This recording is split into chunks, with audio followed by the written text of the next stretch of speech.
ময়মনসিংহের ফুলপুরে বাসের ধাক্কায় মাহেন্দ্র ৬ যাত্রী নিহত। নাটোরে বাসের ধাক্কায় প্রাণ গেল সিএনজি অটোরিকশার ৪ যাত্রীর। দেশের ধ্বংস হওয়া প্রতিষ্ঠানগুলো গড়ে তোলার এখনই সময় বললেন মির্জা ফখরুল। ফ্যাসিস্টদের পুনর্বাসনে কাজ করছে ভারত, অভিযোগ রিজভির। জনপ্রশাসন সংস্কার কমিশনের সুপারিশ দ্রুত বাস্তবায়নের সিদ্ধান্ত। ব্যাংক খাত সংস্কার সহ ৪ প্রকল্পে $130 কোটি ঋণ দেবে এডিবি। কক্সবাজার ভাষান্তরে ক্যাম্পে ১২ লাখ রোহিঙ্গা শরণার্থী, প্রতি বছর জন্ম নিচ্ছে ৫০,০০০ শিশু। প্রত্যাবাসনে অগ্রগতি না থাকায় হতাশা। প্রতিদিন ১০০ বাচ্চা মিনিমাম জন্মগ্রহণ করে, বছরে ৩০,০০০। সুতরাং resettlement is not a solution at all.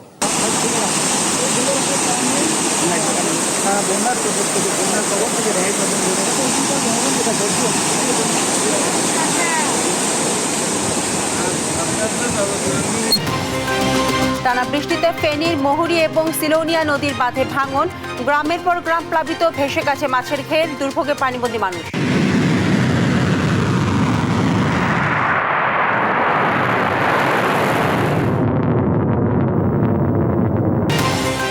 ইসরায়েলের বিয়ারশেবা শহরে ক্ষেপণাস্ত্র হামলা। ইরানের বহুতল ভবনে ব্যাপক ক্ষয়ক্ষতি। সর্বাধুনিক ক্ষেপণাস্ত্র এখনও ছুড়েনি তেহরান। এবং গল টেস্টের চতুর্থ দিন শেষে ম্যাচের নিয়ন্ত্রণ বাংলাদেশের হাতে। শ্রীলঙ্কার চেয়ে এগিয়ে ১২৭ রানে। দ্বিতীয় ইনিংসে টাইগারদের সংগ্রহ ১৭৭ রান। আমন্ত্রণ সংবাদ রাতে, শুনছিলেন শিরোনাম, সাথে আছি বিপাশা চক্রবর্তী। ময়মনসিংহ এবং নাটোরে আলাদা সড়ক দুর্ঘটনায় ১০ জন নিহত হয়েছেন, গুরুতর আহত হয়েছেন ৫ জন। জানা যায়, শুক্রবার রাত ৫:৩০টার দিকে ময়মনসিংহ হালুয়াঘাট সড়কের ফুলপুর পৌরবাজার কুরিয়ার ব্রিজ এলাকায় ঢাকাগামী শ্যামলী বাংলা পরিবহনে বাসের একটি বাস যাত্রীবাহী মাহেন্দ্র অটোরিকশাকে মুখোমুখি ধাক্কা দেয়। এতে ঘটনাস্থলে মাহেন্দ্র ৬ জন যাত্রী নিহত হন। খবর পেয়ে ফায়ার সার্ভিসের কর্মীরা এবং পুলিশ হতাহতের উদ্ধার করে। আহত অবস্থায় ৫ জনকে স্থানীয় উপজেলা স্বাস্থ্য কমপ্লেক্সে ভর্তি করা হয়। দুর্ঘটনার পর বিক্ষুব্ধ জনতা বাসটিতে আগুন ধরিয়ে দেয়।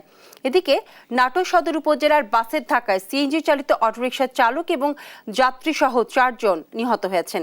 বিকেলে উপজেলার বেলঘরিয়া মহিলা কলেজের সামনে এই দুর্ঘটনা ঘটে। ঘটনা আয়াদি হালুয়াঘাটের গাড়িটা রানিং গাড়ি, আর উনি ৬ জন মারা গেছে। মাইন্ড সরাইয়া জিনিস আমরা সব সরাইয়া উল্লা তুললা, লাশ টাস তুললা, পরে এক সাইডে করলাম। আরও ৩-৪ জন হাসপাতালে পাঠানো হয়েছে। ফায়ার সার্ভিসের গাড়ি তারাও লেগে গেছে, গাড়ি পুড়ে ফেলছে। ঠিক আছে, এলাকার জনগণ ঠিক আছে উত্তেজিত হয়ে, ঠিক আছে আমাদের এলাকায় ঠিক আছে ওই সুখের মাধ্যম ঠিক আছে চলতেছে। বিএনপির ভারপ্রাপ্ত চেয়ারম্যান তারেক রহমান খুব শিগগিরই দেশে ফিরছেন, সে প্রস্তুতি চলছে বলে মন্তব্য করছেন দলটির স্থায়ী কমিটির সদস্য আমির খসরু মাহমুদ চৌধুরী। আর সিনিয়র যুগ্ম মহাসচিব রুহুল কবির রিজভী বলেন, আওয়ামী লীগে পুনর্বাসন করতে ভারতীয় নীতি নির্ধারকরা ষড়যন্ত্র করছে। এদিকে দলটির মহাসচিব বলছেন, বিগত ১৫ বছরে পতিত আওয়ামী লীগ দেশের সব প্রতিষ্ঠান ধ্বংস করে দিয়েছে। আরও জানাচ্ছেন ইউসুফ ভুইয়া। শুক্রবার বিকেলে রাজধানীর কাটাবনে একটি মসজিদে আয়োজন করা হয় গণফোরাম সভাপতি প্রয়াত মোস্তফা মহসিন মন্টুর মাগফিরাত কামনায় মিলাদ ও দোয়া মাহফিল। এতে অংশ নেন বিএনপির স্থায়ী কমিটির সদস্য আমির খসরু মাহমুদ চৌধুরী সহ বিভিন্ন রাজনৈতিক দলের নেতারা। দোয়া অনুষ্ঠান শেষে আমির খসরু মাহমুদ চৌধুরী বলেন, বিএনপির ভারপ্রাপ্ত চেয়ারম্যান তারেক রহমান খুব শীঘ্রই দেশে ফিরছেন। উনি দ্রুত দেশে আসবেন এবং ওনার প্রস্তুতি চলছে দেশে আসার। দেশের মানুষ, বিএনপি, জনগণ সবাই ওনার অপেক্ষায় আছে। এদিকে পাবনার চটমোহরে অসুস্থ বিএনপি নেতাকে দেখতে গিয়ে বিএনপির সিনিয়র যুগ্ম মহাসচিব রুহুল কবির রিজভী বলেন, তারেক রহমানকে টার্গেট করে প্রতিবেশী দেশ ষড়যন্ত্র করছে। যে চক্রান্ত ষড়যন্ত্র এখনো কমছে না। পার্শ্ববর্তী দেশ তারা যখনই দেখেছে ডক্টর ইউনূস সাহেব এবং তারেক রহমান সাহেবের বৈঠক হয়েছে, এখন আমাদের ভারপ্রাপ্ত চেয়ারম্যান তারেক রহমানের নামে অসংখ্য কুৎসা এবং অপপ্রচার সেখান থেকে চালানো হচ্ছে। এদিকে বিকেলে ঠাকুরগাঁয়ে রুল আমিন স্মৃতি টুর্নামেন্টের ফাইনাল খেলা ও সমাপনী অনুষ্ঠানে যোগ দিয়ে বিএনপির মহাসচিব মির্জা ফখরুল ইসলাম আলমগীর বলেন, গত ১৫ বছরে দেশের সব প্রতিষ্ঠান ধ্বংস করে দিয়েছে আওয়ামী লীগ। এই দেশটাকে গড়ে তোলার দায়িত্ব আমাদের। গত ১৫ বছরে এই দেশের প্রতিটি প্রতিষ্ঠানকে ধ্বংস করা হয়েছে, কিন্তু এখন সময় এসেছে এটাকে নতুন করে আবার গড়ে তুলবার। এ সময় খেলাধুলা ও ক্রীড়াঙ্গন রাজনীতি মুক্ত হওয়া উচিত বলেও মনে করেন বিএনপির মহাসচিব। ইউসুফ ভুঁইয়া, দেশ টিভি, ঢাকা। শেখ হাসিনা অরাজনৈতিক ভাষা ব্যবহার করে সমাজ ব্যবস্থাকে ধ্বংস করে দিয়েছিল বলে মন্তব্য করেছেন বিএনপির কেন্দ্রীয় যুগ্ম মহাসচিব শহীদুদ্দীন চৌধুরী অ্যানি। এ সময় গণ অধিকার পরিষদের সাধারণ সম্পাদক রাশেদ খান বলেন, পতিত ফ্যাসিস্ট সরকারের দোসররা দেশকে অস্থিতিশীল করার চেষ্টা করছে। শুক্রবার বিকেলে জগন্নাথ বিশ্ববিদ্যালয়ে সাংবাদিক সমিতি আয়োজিত আলোচনা সভায় একথা বলেন তারা। আরো জানাচ্ছেন এইচ হিমেল। গণতন্ত্র পুনরুদ্ধারে গণমাধ্যম ও রাজনৈতিক নেতৃত্বের ভূমিকা শীর্ষক এই আলোচনা সভার আয়োজন করে জগন্নাথ বিশ্ববিদ্যালয় সাংবাদিক সমিতি। অনুষ্ঠানে অংশ নিয়ে বিশ্ববিদ্যালয় শিক্ষক সমিতির সাধারণ সম্পাদক অধ্যাপক মোহাম্মদ রইস উদ্দিন ফেসিবাদ বিরোধী ঐক্য ধরে রাখার আহ্বান জানান। ফেসিবাদ বিরোধী শক্তির মধ্যে কোনো ধরনের বিভাজন করা যাবে না। তাই আমাদের যারা অতিথি, যে দলেরই হোক না কেন, সে যদি ফেসিবাদ বিরোধী শক্তির অংশ হয়ে থাকে, সে আমার আত্মার আত্মা, সেটাই আমাদের সকলকে ধারণ করতে হবে। এ সময় গণ অধিকার পরিষদের সাধারণ সম্পাদক রাশেদ খান বলেন, ফেসিস্ট সরকারের দোসররা এখনো দেশের গণমাধ্যম নিয়ন্ত্রণ করছে। ফেসিবাদের পতন হয়েছে, তবে এই ক্ষেত্রে আমরা দেখেছি সাংবাদিকদের ভূমিকা ছিল, বিশেষ করে যারা মাল্টিমিডিয়া সাংবাদিক এবং অনেকে টেলিভিশনে সাংবাদিকতা করত, কিন্তু ওই টেলিভিশন ভিডিওগুলো আসলে প্রচার করতে দেয়নি। জুলাই শুধু ফেসিবাদের পতন ঘটায়নি, প্রতিবেশী দেশের দাদাগিরিরও পতন ঘটেছে। ফেসিবাদের দোসরদের যারা আশ্রয় দেবে তাদের কঠোরভাবে প্রতিহত করার হুঁশিয়ারি দেন জামাত নেতা শফিকুল ইসলাম মাসুদ। আমরা এটা বলেছি যে আমাদের রাজনৈতিক ধারাবাহিকতা কর্মসূচি ছিল, কিন্তু আমাদের এই ছাত্র জনতা যখন বলেছে বুকের ভিতর অনেক ঝড়, যত পারো গুলি কর, এই গুলি করার তরুণ ছাত্র প্রজন্ম যখন এই বাংলাদেশের আনাচে কানাচে থেকে বের হয়ে এসছে, তখন আমি বলেছি আমাদের বাংলাদেশে আমরা শুধু খুনি হাসিনার ফ্যাসিস্টকে পরাজিত করি নাই, আমরা পার্শ্ববর্তী একটা আধিপত্য রাষ্ট্রের অঙ্গরাজ্য বানানো ষড়যন্ত্রকে আমরা কবর রচনা করেছি। অনুষ্ঠানে অংশ নেন বিএনপির কেন্দ্রীয় যুগ্ম মহাসচিব শহীদুদ্দীন চৌধুরী অ্যানি। এ সময় তিনি বলেন, শেখ হাসিনা বিশ্ববিদ্যালয়ের শিক্ষা ব্যবস্থাকে ধ্বংস করে দিয়েছিল। রাজনৈতিক দলের মধ্যে পক্ষ থাকবে, বিপক্ষ থাকবে, সরকারি দল থাকবে, বিরোধী দল থাকবে, কিন্তু সেখানে সমালোচনাটা এমন হতে হবে যেমন সেই সমালোচনার মধ্যে শ্রদ্ধা থাকে, সম্মান থাকে। ফেসিস্টদের দৃষ্টান্তমূলক বিচার নিশ্চিতের দাবির পাশাপাশি গণমাধ্যম কর্মীদের দায়িত্বশীল ভূমিকা রাখার আহ্বান জানান এনি। এইচ হিমেল, দেশ টিভি, ঢাকা। জনপ্রশাসন সংস্কার কমিশনের দ্রুত বাস্তবায়নযোগ্য প্রস্তাবগুলো কার্যকর করার সিদ্ধান্ত নিয়েছে সরকার। গত 16 জুন প্রধান উপদেষ্টার কার্যালয়ে অনুষ্ঠিত উচ্চ পর্যায়ে এক বৈঠকে এই সিদ্ধান্ত হয়। শুক্রবার প্রধান উপদেষ্টা প্রেস উইং থেকে এই তথ্য জানানো হয়েছে। প্রধান উপদেষ্টা মুখ্য সচিব এম সিরাজউদ্দিন মিয়ার সভাপতিত্বে সভা অনুষ্ঠিত হয়। সভায় জানানো হয়, ছাত্র শ্রমিক জনতার অভ্যুত্থানের মাধ্যমে গঠিত অন্তর্বর্তীকালীন সরকার জন আকাঙ্ক্ষা বাস্তবায়নে প্রধান 6টি কমিশন সহ বিভিন্ন বিষয়ে যেসব সংস্কার কমিশন গঠন করে সেসব কমিশন সরকারের কাছে সংস্কার প্রস্তাব জমা দিয়েছে। প্রস্তাবগুলোর মধ্যে সংবিধান সংশ্লিষ্ট এবং বড় সংস্কারের বিষয়ে ঐকমত্যের জন্য প্রধান উপদেষ্টার নেতৃত্বে জাতীয় ঐকমত্য কমিশন কাজ করছে। ব্যাংক খাত সংস্কার, বিদ্যুৎ সঞ্চালন এবং সড়ক উন্নয়ন সহ 4 প্রকল্পে বাংলাদেশকে $130 কোটি ঋণ সহায়তা দেবে দেশীয় উন্নয়ন ব্যাংক এডিবি। শুক্রবার এই বিষয়ে অর্থনৈতিক সম্পর্ক বিভাগ এবং এডিবির মধ্যে চুক্তি সই করা হয়েছে।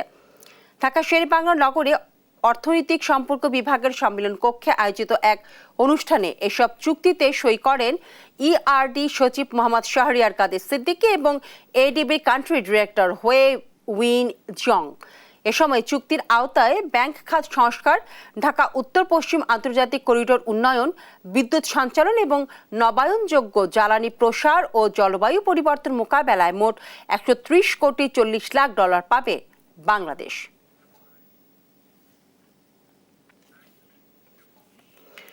জুলাই আন্দোলনের পর যে সম্ভাবনা তৈরি হয়েছিল তাতে সবার অধিকার নিশ্চিতের কথা বলা হয়েছে, কিন্তু সেখানে আদিবাসীদের অধিকার নিশ্চিতের ক্ষেত্রে অনীহা দেখা যায়। এমন মন্তব্য করেছেন দুদক সংস্কার কমিশনের প্রধান এবং টিআইবি নির্বাহী পরিচালক ডক্টর ইফতেখারুজ্জামান। শুক্রবার সকালে আদিবাসী ফোরামের আলোচনা সভায় এই কথা বলেন তিনি। ইফতেখারুজ্জামান বলেন, সংস্কার কমিশনে আদিবাসীদের দীর্ঘদিনের দাবি অনুযায়ী সাংবিধানিক স্বীকৃতি দেওয়া সম্ভব হয়নি। তবে সাধারণ মানুষের অনেকের মধ্যেই আদিবাসীদের অধিকার স্বীকৃতির ক্ষেত্রে ঐকমত্য রয়েছে। আলোচনা সভায় রাষ্ট্রীয় নানা নীতিমালা, সিদ্ধান্ত গ্রহণ প্রক্রিয়ায় এবং আর্থসামাজিক কাঠামোতে আদিবাসীদের অন্তর্ভুক্তির দাবি জানানো হয়।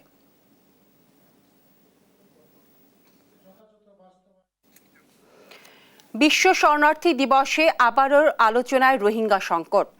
কক্সবাজারের উখিয়া, টেকনাফ এবং নোয়াখালীর ভাসানচরে 33টি আশ্রয় শিবিরে এখন অবস্থান করছেন 13 লক্ষাধিক রোহিঙ্গা, যে সংখ্যা ক্রমশ বেড়েই চলেছে। প্রভাব পড়ছে এবার এসব এলাকার স্থানীয়দের উপর।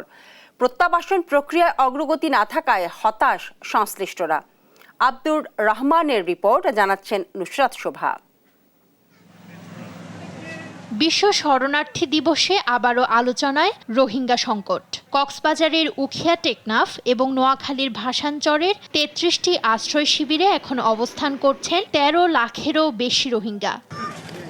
2017 সালের 25 আগস্ট মিয়ানমারের রাখাইন রাজ্যে জাতিগত সহিংসতার জেরে বাংলাদেশে পালিয়ে আসে 7 লাখের বেশি রোহিঙ্গা। এর আগে বিভিন্ন সময়ে পালিয়ে আসা অবস্থানকারী রোহিঙ্গার সংখ্যা অন্তত 4 লাখ। এছাড়াও প্রতিদিন ক্যাম্পগুলোতে জন্ম নিচ্ছে প্রায় শতাধিক রোহিঙ্গা শিশু, যার প্রভাব পড়ছে স্থানীয়দের উপর। 13 থেকে 14 লক্ষ রোহিঙ্গা এখানে শুধুমাত্র খাদ্য না, শ্রমবাজার সহ বিভিন্নভাবে তারা আমাদের উপর প্রভাব বিস্তার করছে। এই সমস্যা সমাধানের একমাত্র উপায় প্রত্যাবাসন। ক্যাম্পে থাকা রোহিঙ্গারাও ফিরতে চান নিজ দেশে। বেশি খুশি আই গায়র সাড় দন লইন্দার গো আর শুধু হুদানি লইন্দি আজ 8 বছর বাদ আরার লই যাবে হদিয়া না মারা তো খুশি যা আই রাতে গুন জানে বাজি দুনিয়ারে জানাইরে যে হনো সুরতে আরারে বর্মা সরকারের দিবা বলে আশা করি। তবে মিয়ানমারে আরাকান আর্মির উত্থান সহ নানা কারণ প্রত্যাবাসন প্রক্রিয়া জটিল ও অনিশ্চিত করে তুলছে। পাশাপাশি আন্তর্জাতিক সহায়তা কমে আসায় বাড়ছে দুশ্চিন্তা। প্রতিদিন 100 বাচ্চা মিনিমাম জন্মগ্রহণ করে, বছরে 30,000। সুতরাং resettlement is not a solution at all. Rather, এখানে যারা মোটামুটি এলিজিবল, যারা একটু ইংরেজি বলতে পারে, যারা শিক্ষিত, তাদের প্রত্যেকের মাথায় এটি ঢুকেছে যে আমি রিসেটেল হব আমেরিকা, ইউরোপ, যেটি গরিব দেশগুলোর একটা প্রবলেম, ব্রেন ড্রেন হয়ে যাওয়া, তাই না? রোহিঙ্গাদের মধ্যে তো এটা আরো বেশি, কারণ তারা স্টেটলেস, তাদের কোনো দেশ নেই। তো সেইখানে এটা ঘটবে, এটা ঘটছে, এবং definitely this process frustrates the repatriation process. স্থানীয় বাসিন্দা সহ সংশ্লিষ্ট সবার প্রত্যাশা শিগগিরই জটিলতা কাটিয়ে রোহিঙ্গাদের তাদের নিজ ভূমিতে ফিরিয়ে নিতে সহায়তা করবে বিশ্ব। নিউজ ডেস্ক, দেশ টিভি। ফেনীর ফুলগাজীতে মহুরী এবং সিলোনিয়া নদীর 2 স্থানে বাঁধ ভেঙে প্লাবিত হয়েছে লোকালয়। বৃহস্পতিবার রাতে হঠাৎ করে বাঁধে ভাঙনের সৃষ্টি হলে মুহূর্তেই পানিতে তলিয়ে যায় অন্তত 5টি গ্রামের নিচু এলাকা। ভয়াবহ বন্যার রেশ কাটতে না কাটতেই আবারও এই দুর্ভোগের জন্য পানি উন্নয়ন বোর্ডের দায়সারা সংস্কারকেই দায়ী করছেন স্থানীয়রা। তোফায়েল আহমেদ নিলয়ের পাঠানো তথ্য এবং ছবিতে জানাচ্ছেন ফারজানা আফরোজ টুম্পা। বৃহস্পতিবার রাত 10টার দিকে ফুলগাজী উপজেলার উত্তর বড়ইয়া ও গোসাইপুর এলাকায় মুহুরী ও সিলোনিয়া নদীর বাঁধের 2টি পয়েন্টে ভাঙনের সৃষ্টি হয়। মুহূর্তেই পানি প্রবেশ করে উত্তর বড়ইয়া, দক্ষিণ বড়ইয়া, বণিকপাড়া, বসন্তপুর ও জগৎপুর গ্রামের নিম্নাঞ্চল প্লাবিত হয়। একই দিন দুপুর থেকে পার্শ্ববর্তী পরশুরাম উপজেলার মির্জানগর ইউনিয়নের মণিপুর এলাকাতেও সিলোনিয়া নদীর পানি বেড়ে বাঁধ উচ্চে লোকালয়ে প্রবেশ করে। টানা বৃষ্টি ও ভারতীয় উজান থেকে নেমে আসা পানির কারণে বিপর্যস্ত হয়ে পড়ে এলাকাবাসীর জীবনযাত্রা। আবার থাকার ঘর ক্ষতিগ্রস্ত হয়েছে, মুরগি সবগুলাই নিয়ে গেছে পানির স্রোতে। অনুমানিক বর্তমান বাজার মার্কেট রেট তো 5 লাখ টাকার মতো হইব। পানি উন্নয়ন বোর্ডেরা আসে, পানি যখন ভাঙে তখন আসে, নয়ার পরে তো আর আসে না। আসি বলে দেখি এটা কি করা যায় বা কিছু কাজ করা যায় কিনা, ওগুলো তো কোনো খোঁজ খবর না। ফুলগাজীর মানুষ এখনো স্মরণকালের ভয়াবহ বন্যার ক্ষত ভুলতে পারেনি। তার আগেই আবারও বাঁধ ভেঙে ছিন্ন ভিন্ন হলো জনজীবন। নদী রক্ষা বাঁধের কার্যকর মেরামত ও পূর্ব প্রস্তুতির অভাব আবারও প্রমাণ করলো শুধু যেন তেন ব্যবস্থা নয়, এখন সময় পূর্ব প্রস্তুতির। 8-9টার দিকে পানি মারমার করে চলিয়ে ঘরে ঢুকে গেছে। উদ্বোধন কর্তৃপক্ষ এই এলাকার লোক বারবার বলার পরও সঠিক সিদ্ধান্ত নেয় না এবং টেকসই বাঁধ বাঁধে না। এই জন্যই বারবার আমরা হুমকির মুখে পড়ি। প্রতি বছর এমন দুর্যোগ যেন নতুন করে তাদের নিঃস্ব না করে, সেজন্য স্থানীয়রা টেকসই ও দীর্ঘমেয়াদী পরিকল্পনার দাবি জানান। News desk. আত্মপ্রকাশ করেছে বাংলাদেশ রিপাবলিক পার্টি নামে আরও একটি নতুন দল।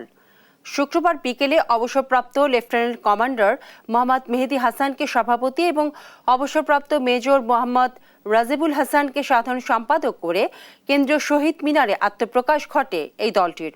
এছাড়াও দলের প্রধান উপদেষ্টা হিসেবে থাকছেন মোহাম্মদ সেলিম প্রধান। এ সময় দলের সভাপতি জানান, জুলাই অভ্যুত্থানের পরবর্তী সময় অনেক দলই জুলাই স্পিরিট থেকে সরে গেছে, যার ফলে আত্মপ্রকাশের সিদ্ধান্ত নিল নতুন এই দল। কিছুদিন সংস্কার ছাড়াই নির্বাচন চাচ্ছে বলেও মন্তব্য করেন তিনি।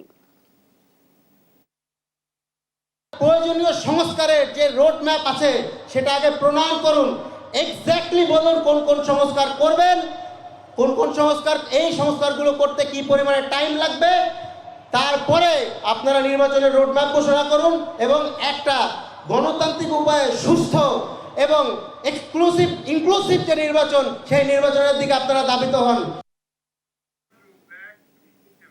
ঈদের পর আবারও জমে উঠেছে রাজধানীর নিত্যপণ্যের বাজারগুলো।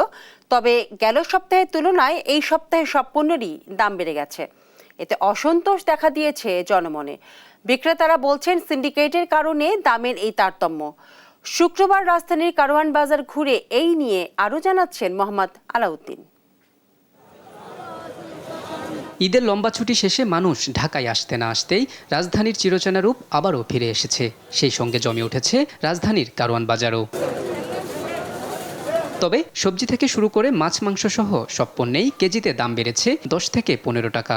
এতে অসন্তোষ দেখা দিয়েছে জনমনে। গত সপ্তাহ থেকে আজকে একটু দাম বেশি, 10 টাকা 20 টাকা অনেক সময় বেশি। মুরগি ছিল 240 টাকা, এটা আজকে 300 টাকা। রুই মাছ অনেক দাম, আবার তেলাপিয়া পাবদা 400 টাকা কেজি, কোনো মাছই নেওয়া যায় না। তো এগুলো দেখার কেউ নেই। আজকে সব মাল 50-এর উপরে, মানে ডাবল করে চালের দাম মনে করেন আজকে যে পেঁপে বেশি গত সপ্তাহে 30 টাকা কেজি, এই সপ্তাহে আজকে বেশি 50 টাকা 40 টাকা, কাঁকড় 70 টাকা 80 টাকা, লতি 60 টাকা, বেগুন 50 টাকা। সোনালী বিক্রি 320 টাকা, পান বেচতেছি 150 টাকা। অনেকটা বেশি বাড়ে নাই, 5-10 টাকা বাড়ছে, সোনালী বাড়ছে বেশি। এদিকে চালের দাম গেল সপ্তাহের তুলনায় প্রতি কেজিতে 5 থেকে 10 টাকা বৃদ্ধি পেয়েছে। সর্বনিম্ন 55 থেকে সর্বোচ্চ 80 টাকা দরে বিক্রি হচ্ছে। বিক্রেতাদের দাবি, সিন্ডিকেটের কারণে দামের এই তারতম্য। আজকে মিনিকেট বেচছি, যে মিনিকেট বেচতাম আমরা মনে করেন 70-72 টাকা, সেই মিনিকেট 76-78 টাকা বেচতেছি। তারপরে 28 বেচতেছি, যে 28 বেচতাম 54-55, সে 28 57-58 টাকা থেকে 60 টাকাও বিক্রি করছে। এখন বাড়ার কোনো প্রশ্ন উঠে না, একমাত্র কোম্পানিদের কারণে আর এই বড় মেলের কারণে, এদের কারণে বাজারটা বেড়ে গেছে বেশি। এরা বলে ধানের দাম বেশি, আসলে কোনো ধানের দাম বেশি না, এদের সিন্ডিকেটের কারণে বাজার বেড়ে গেছে। গেল সপ্তাহে বাজারে বেচাকেনা কম থাকলেও এই সপ্তাহে তার বিপরীত, চড়া দামে বিপাকে নিম্ন আয়ের ক্রেতারা। একটা সময় ছিল যখন বাজারে আসলে মনে হতো সত্যিই বাজারে এসেছি, কিন্তু এখন বাজারে আসলে মনে হয় কোনো জুয়েলারির দোকানে ঢুকেছি। দাম শুনলেই হার্টবিট বাড়ে। তাই সরকারের প্রতি জনগণের দাবি, হয় দামে লাগাম টানুন, আর না হয় জনগণের হার্টের সুরক্ষায় বিকল্প ব্যবস্থা নিন। মোহাম্মদ আলাউদ্দিন, দেশ টিভি, ঢাকা। ডিজিটাল কন্টেন্ট এবং ইনফ্লুয়েন্সারদের কাজের স্বীকৃতি দিয়েছে মেরিল। শুক্রবার ঢাকার একটি হোটেলে বিজয়ীদের হাতে পুরস্কার তুলে দেয় মেরিল। এই আসরে মোট 27টি ক্যাটাগরিতে কন্টেন্ট নির্মাণদের হাতে এই সম্মাননা তুলে দেওয়া হয়, যেখানে aspiring entertainment, fashion designer, dance এবং হলিস্টিক ওয়েলবিং বিশেষভাবে উল্লেখযোগ্য। বিচারক পর্যায়ে 5 মাস ব্যাপী গবেষণার মাধ্যমে নির্বাচিত হন তারা। মেরিল তাদের কাজের স্বীকৃতি দিয়ে এই খাতে আরও বেশি মনোযোগ আকর্ষণের চেষ্টা করছে।